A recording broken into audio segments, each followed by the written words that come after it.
Bienvenue sur Philosophie bouddhiste, l'espace où les enseignements anciens rencontrent les défis modernes. Ici, nous explorons la sagesse du Bouddha pour cultiver la paix intérieure, la compassion et l'épanouissement. Vieillir est souvent perçu comme un combat contre le temps, une lutte incessante pour préserver ce qui semble inévitablement nous échapper. Mais si, au lieu de résister, on apprenait à vieillir avec sagesse. À 70 ans, certains continuent de s'épanouir, de marcher avec assurance, de rire sans contrainte et de savourer chaque instant comme un cadeau précieux. Comment y parvenir-ils? Ce n'est ni la richesse, ni la célébrité, ni même la force physique qui définit leur réussite. C'est un état d'esprit, un équilibre entre le corps et l'âme. Une approche de la vie ancrée dans la pleine conscience et la gratitude. Dans la philosophie bouddhiste, vieillir n'est pas synonyme de déclin, mais d'accomplissement. Chaque année qui passe est une couche de sagesse qui se superpose aux expériences vécues, transformant les épreuves en leçons et les instants ordinaires en trésors cachés. Pourtant, pour beaucoup, vieillir s'accompagne de peur, la peur de la perte, de la solitude, du déclin physique. Mais il existe une autre voie, celle qui permet de voir l'âge comme une opportunité, une chance de redécouvrir la vie sous un prisme nouveau, plus profond et plus apaisé. Un simple escalier peut être un test silencieux du temps qui passe. À 30 ans, sur le gravite sans effort. À 70 ans, chaque marche peut paraître plus lourde, plus exigeante, mais ceux qui, malgré les années, montent ces marches avec légèreté, montrent qu'ils ont su préserver quelque chose de fondamental, une connexion entre leur esprit et leur corps. Ce n'est pas qu'une question de muscles ou d'endurance, c'est un dialogue constant avec soi-même, une écoute attentive aux signaux du corps, une volonté de maintenir le mouvement sans crainte du futur. La science nous apprend que la capacité aérobique diminue avec l'âge, que le corps perd en souplesse et en force. Pourtant, ce que l'on oublie souvent, c'est que l'esprit influence tout. Une personne qui cultive la joie, la curiosité et la gratitude entretient une énergie qui dépasse la simple biologie. Elle transforme chaque pas en une victoire discrète, chaque respiration en une célébration silencieuse du moment présent. Dans cette quête d'équilibre, il ne s'agit pas de repousser l'inévitable, mais d'accueillir le changement avec sérénité. Marcher avec assurance à 70 ans, ce n'est pas seulement prouver que le corps suit encore, c'est montrer que l'esprit demeure libre, que la volonté reste intacte. Et si le plus grand triomphe n'était pas d'éviter la vieillesse, mais d'apprendre à la vivre pleinement? Chaque jour est une occasion d'entretenir le lien subtil entre le corps et l'esprit. Ceux qui, à 70 ans, conservent une démarche assurée ne doivent pas leur équilibre au hasard. Ils ont cultivé au fil des ans une présence à eux-mêmes, une capacité à écouter leur corps sans le brusquer, à en faire un allié plutôt qu'un ennemi. Cette connexion, bien que précieuse, se perd facilement lorsque l'on cesse d'y prêter attention. Prenons un instant pour observer comment nous nous déplaçons. Nos pieds effleurent-ils le sol avec confiance ou bien hésitons-nous à chaque pas? Le dos est-il droit? La respiration fluide? Ou bien ressentons-nous une tension, une crispation, un déséquilibre? Le corps est un miroir fidèle de notre état intérieur. Lorsqu'on le néglige, il répond par la rigidité, la douleur, la fatigue. Mais lorsqu'on lui accorde de l'attention, il devient un véhicule puissant, capable de porter l'esprit avec grâce et stabilité. Le simple fait de se tenir sur un pied pendant quelques secondes peut sembler anodin, mais c'est un indicateur puissant de notre équilibre physique et mental.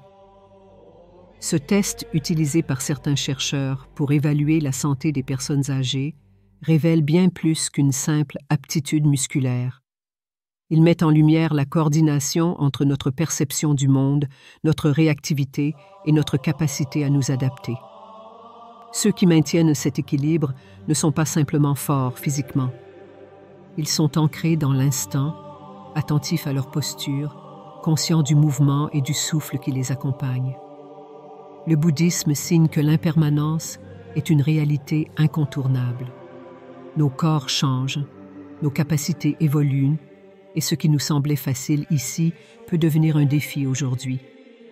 Mais plutôt que de craindre ces transformations, il est possible de les accueillir avec bienveillance, de les voir comme des étapes naturelles de notre voyage. Un corps souple et un esprit alerte à 70 ans sont le fruit d'habitudes cultivées jour après jour. Marcher en pleine conscience, respirer profondément, s'étirer doucement au réveil, se connecter à son souffle avant d'entamer une activité. Autant de pratiques qui, répétées avec constance, façonnent une existence plus fluide, plus harmonieuse. Ce ne sont pas de grands efforts qui font la différence, mais la régularité des petits gestes. Un pas après l'autre, un souffle après l'autre. La vie se construit dans cette attention discrète, mais essentielle. Au-delà du corps, c'est la mémoire qui tisse les fils de notre identité. À 70 ans, se rappeler avec précision les détails du quotidien est bien plus qu'un simple exercice mental. C'est la preuve que l'esprit demeure vif, curieux, engagé dans le présent. Un souvenir n'est jamais qu'une image figée. C'est une émotion, une sensation, une résonance qui se prolonge dans le temps. Il n'est pas rare d'entendre que la mémoire s'efface avec l'âge. Pourtant, de nombreuses personnes âgées conservent une vivacité intellectuelle remarquable, non pas parce qu'elles ont échappé au temps, mais parce qu'elles ont entretenu leur esprit comme on entretient un jardin. Lire, apprendre, échanger, rester curieux du monde. Autant de clés pour préserver cette étincelle intérieure. Le bouddhisme invite à cultiver la pleine conscience, à être présent dans chaque action, chaque instant. Lorsque nous mangeons, sentons-nous réellement le goût des aliments? Lorsque nous parlons, écoutons-nous attentivement? Lorsque nous traversons une pièce, sommes-nous conscients de la sensation de nos pas sur le sol? Chaque moment vécu pleinement est un moment qui laisse une empreinte claire dans la mémoire. Les études montrent que la mémoire fonctionne comme un muscle. Plus on l'utilise, plus elle demeure forte. À 66 ans, se souvenir d'un détail aussi simple que le repas de la veille est une manière de prouver que l'esprit reste alerte. Ceux qui s'exercent à noter mentalement des éléments de leur quotidien, à s'interroger sur ce qu'ils ont ressenti, à partager des souvenirs avec leurs proches, entretiennent leur esprit avec soin. Mais la mémoire ne se limite pas aux faits. Elle est aussi une manière de rester connecté aux autres. Se rappeler les paroles d'un ami, revivre un instant de joie partagée, conserver en soi le souvenir d'un sourire échangé. Tout cela nourrit notre lien avec le monde. La mémoire, loin d'être un simple outil pratique, est un fil invisible qui nous repose à notre propre histoire et à celle des autres. Vieillir en préservant son esprit et son corps, c'est comprendre que chaque jour est une opportunité d'apprendre, de ressentir, de se réjouir. Ce n'est pas ignorer le passage du temps, mais l'accueillir avec gratitude, comme une preuve que l'on a pleinement vécu. La suite du script peut continuer à explorer d'autres aspects de l'épanouissement à 70 ans en suivant ce même équilibre entre sagesse bouddhiste et observation de la vie quotidienne. Le corps humain est une merveille d'adaptation, une architecture subtile où chaque mouvement est le fruit d'une coordination invisible entre les muscles, les nerfs et l'esprit. À 70 ans, la capacité à maintenir son équilibre devient un indicateur silencieux mais puissant du bien-être général. Ceux qui peuvent se tenir sur un pied sans trembler, marcher sans hésitation et se mouvoir avec fluidité ne sont pas seulement en bonne santé physique. Ils incarnent une harmonie intérieure, une confiance dans leur propre stabilité. L'équilibre ne se limite pas à une aptitude physique. Il est le reflet de notre capacité à naviguer dans la vie avec assurance, à ne pas vaciller face aux difficultés, à conserver une posture droite malgré les tempêtes du quotidien. Dans la tradition bouddhiste, on parle souvent de la voie du milieu, cette recherche constante d'un point d'équilibre entre les extrêmes. Trop d'efforts peuvent s'être menés à l'épuisement, trop de passivité à la stagnation. Trouver cet équilibre, c'est apprendre à écouter son corps, à reconnaître ses limites sans s'y enfermer.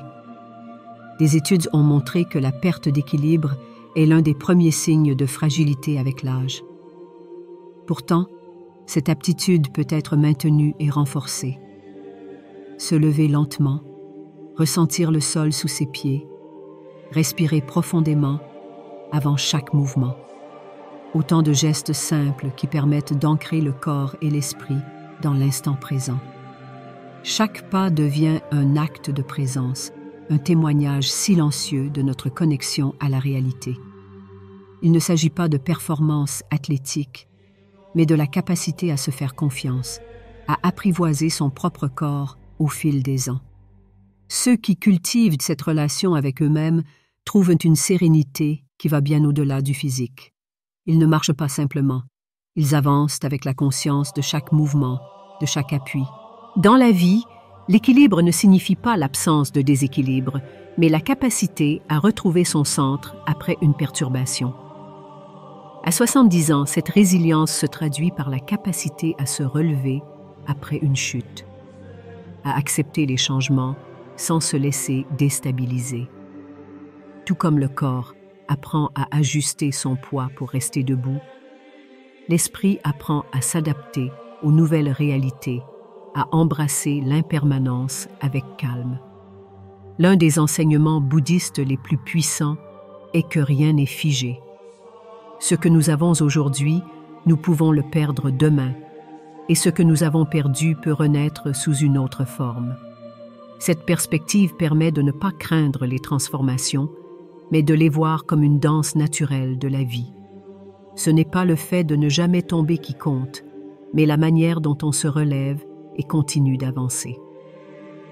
Parmi toutes les aptitudes qui témoignent d'une vie bien vécue à 70 ans, il en est une qui ne se mesure ni par la force physique, ni par la clarté mentale, la capacité à ressentir de la gratitude. À cet âge, chaque journée peut être vue comme un cadeau, non pas parce que l'avenir est incertain, mais parce que chaque instant porte en lui une richesse unique.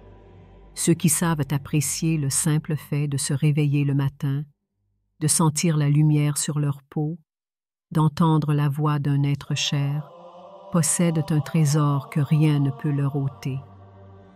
La gratitude n'est pas un simple sentiment agréable. C'est une force, un choix conscient qui transforme la perception du monde. Beaucoup passent leur vie à courir après ce qu'ils n'ont pas, à regretter ce qu'ils ont perdu, à anticiper ce qui pourrait mal tourner.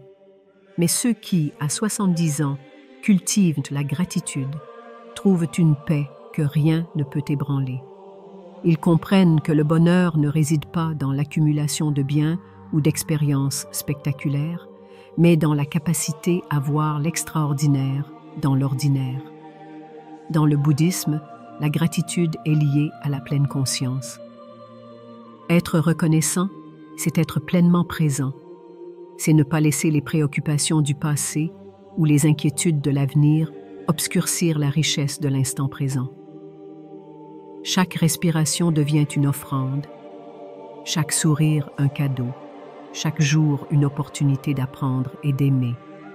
Cette aptitude ne vient pas toujours naturellement. Elle se cultive comme un jardin qui demande soin et attention. Prendre un moment, chaque soir, pour se remémorer 3 choses pour lesquelles on est reconnaissant. Dire « merci » avec sincérité, non par politesse, mais par reconnaissance réelle. Se rappeler que même dans les journées les plus sombres, Il y a toujours une lueur, un détail qui mérite d'être célébré. Les bienfaits de la gratitude ne sont pas seulement spirituels. Ils ont des effets tangibles sur la santé, notamment le stress, améliorant la qualité du sommeil, renforçant le système immunitaire. Ceux qui pratiquent la gratitude vivent plus longtemps, non pas seulement en années, mais en intensité. Leur regard sur le monde est plus lumineux, leur capacité à s'émerveiller intacte, leur cœur plus léger. À 70 ans, certaines personnes s'enferment dans la nostalgie, regrettant une jeunesse révolue. D'autres, au contraire, savourent chaque instant, trouvant dans chaque balade une histoire, dans chaque souvenir une source de joie, dans chaque matin un miracle. Ce n'est pas l'âge qui définit l'attitude, mais la manière dont on choisit de le vivre. Vieillir n'est pas une perte, c'est une transformation.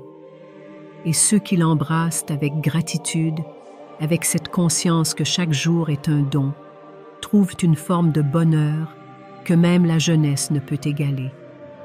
Il n'y a pas de recette unique pour bien vieillir, mais il y a des principes universels qui permettent d'aborder cette étape avec sérénité.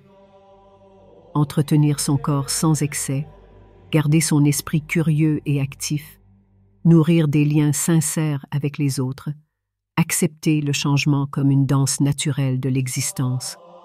Chaque personne arrive à 70 ans avec son histoire, ses cicatrices, ses victoires et ses regrets. Mais ceux qui présagent en eux la sagesse de la gratitude, la force de l'équilibre, la clarté de l'esprit et la joie du mouvement, savent qu'ils ont vraiment vécu. Vieillir n'est pas une fin, mais une continuité.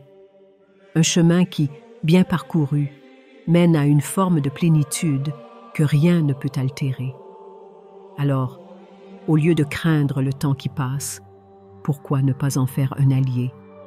Pourquoi ne pas cultiver dès aujourd'hui ces aptitudes qui feront de chaque jour une célébration? Si ce message résonne en vous, partagez-le avec ceux qui comptent pour vous. Prenez un instant pour réfléchir à ce que vous appréciez dans votre vie aujourd'hui. Et surtout, rappelez-vous, le bonheur n'est pas une destination, c'est une manière de voyager.